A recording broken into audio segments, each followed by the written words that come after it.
Alors aujourd'hui, j'ai envie de vous présenter encore un petit fruitier très intéressant pour les vergers du futur dans le centre-Bretagne. Et donc ce spécimen nous vient tout droit du Canada, il s'agit de l'Aronia. En l'occurrence, celui-ci, c'est l'Aronia melanocarpa. Un spécimen vraiment plein de vertus, très résilient, voilà, qui a toute sa place chez nous. Donc pour le sol, sa gamme va du pH, allez, on va dire 5, 5,5 jusqu'à 7, 7,5. Donc, autant dire presque tout type de sol. Préférence quand même pour l'acidité, ce qui n'est absolument pas un problème en centre-Bretagne. Il est très très productif, bien plus que la myrtille, puisqu'un petit arbrisseau comme ça de 2 mètres, 2 mètres 50 maximum pourra produire allez, 3 kilos de fruits par saison. Les fruits en question, bourrés de vertus, de vitamines, de minéraux, il a un très très fort potentiel nutritif. Autant vous dire, un fruitier d'avenir. C'est, je crois, corrigez-moi si je me trompe, l'un des fruitiers au plus fort potentiel antioxydant.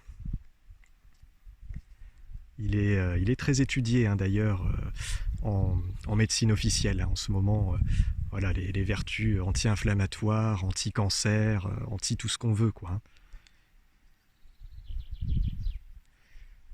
Et donc, fait intéressant, là, cette vidéo est faite post-canicule sécheresse, ce qu'on a subi en Bretagne.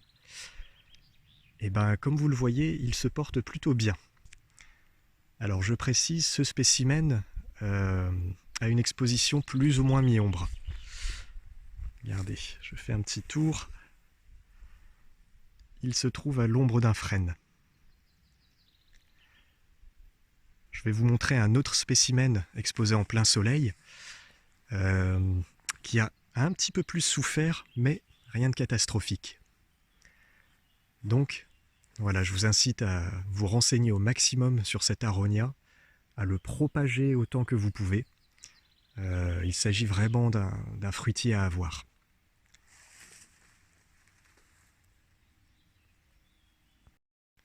Je précise au passage que même s'il est annoncé pour une préférence sur les sols un petit peu plus humides, les deux spécimens là que je vous montre n'ont pas eu une goutte d'eau pendant la canicule. Je n'ai pas pu les arroser une seule fois. C'était un petit peu loin du point de distribution d'eau. Donc évidemment, je les ai surveillés, mais ils ne m'ont pas vraiment montré de signes majeurs de détresse. Donc là, les fruits sont presque à maturité. Il faut vraiment les laisser bien mûrir et bien noircir. Et évidemment, notre ami le merle en est très friand. Donc, pensez à le protéger, mais l'avantage, comme il reste assez petit, vous pouvez éventuellement mettre un filet par-dessus. Comme je vous l'ai dit, hein, il ne dépassera pas vraiment les 2 mètres, 2 mètres 50 par chez nous.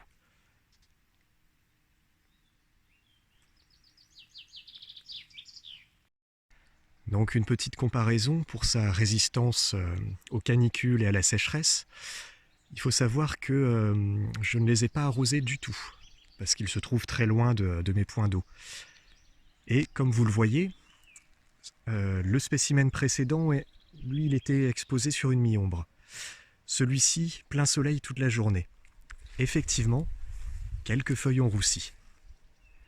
Mais c'est pas dramatique, puisque les fruits n'ont pas avorté, il lui reste une majorité de feuilles vertes. Voilà, je voulais vous montrer ce petit retour d'expérience sur l'Aronia en Centre-Bretagne. Et je vous incite aussi hein, à le propager. Ça va devenir vraiment important et intéressant hein, de diversifier vos cultures. Là, voilà, l'avantage de l'Aronia, c'est vraiment les amplitudes thermiques et la résistance extrême une fois installée. Évidemment, il aura une préférence pour les sols un petit peu humides, mais comme vous le voyez, il a très bien tenu cet épisode de sécheresse.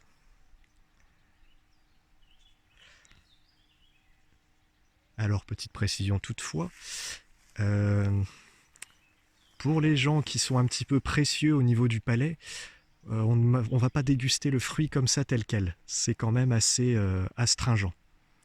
Par contre, vous pouvez faire sécher les baies, le passer à l'extracteur de jus. Il perd un petit peu de son amertume.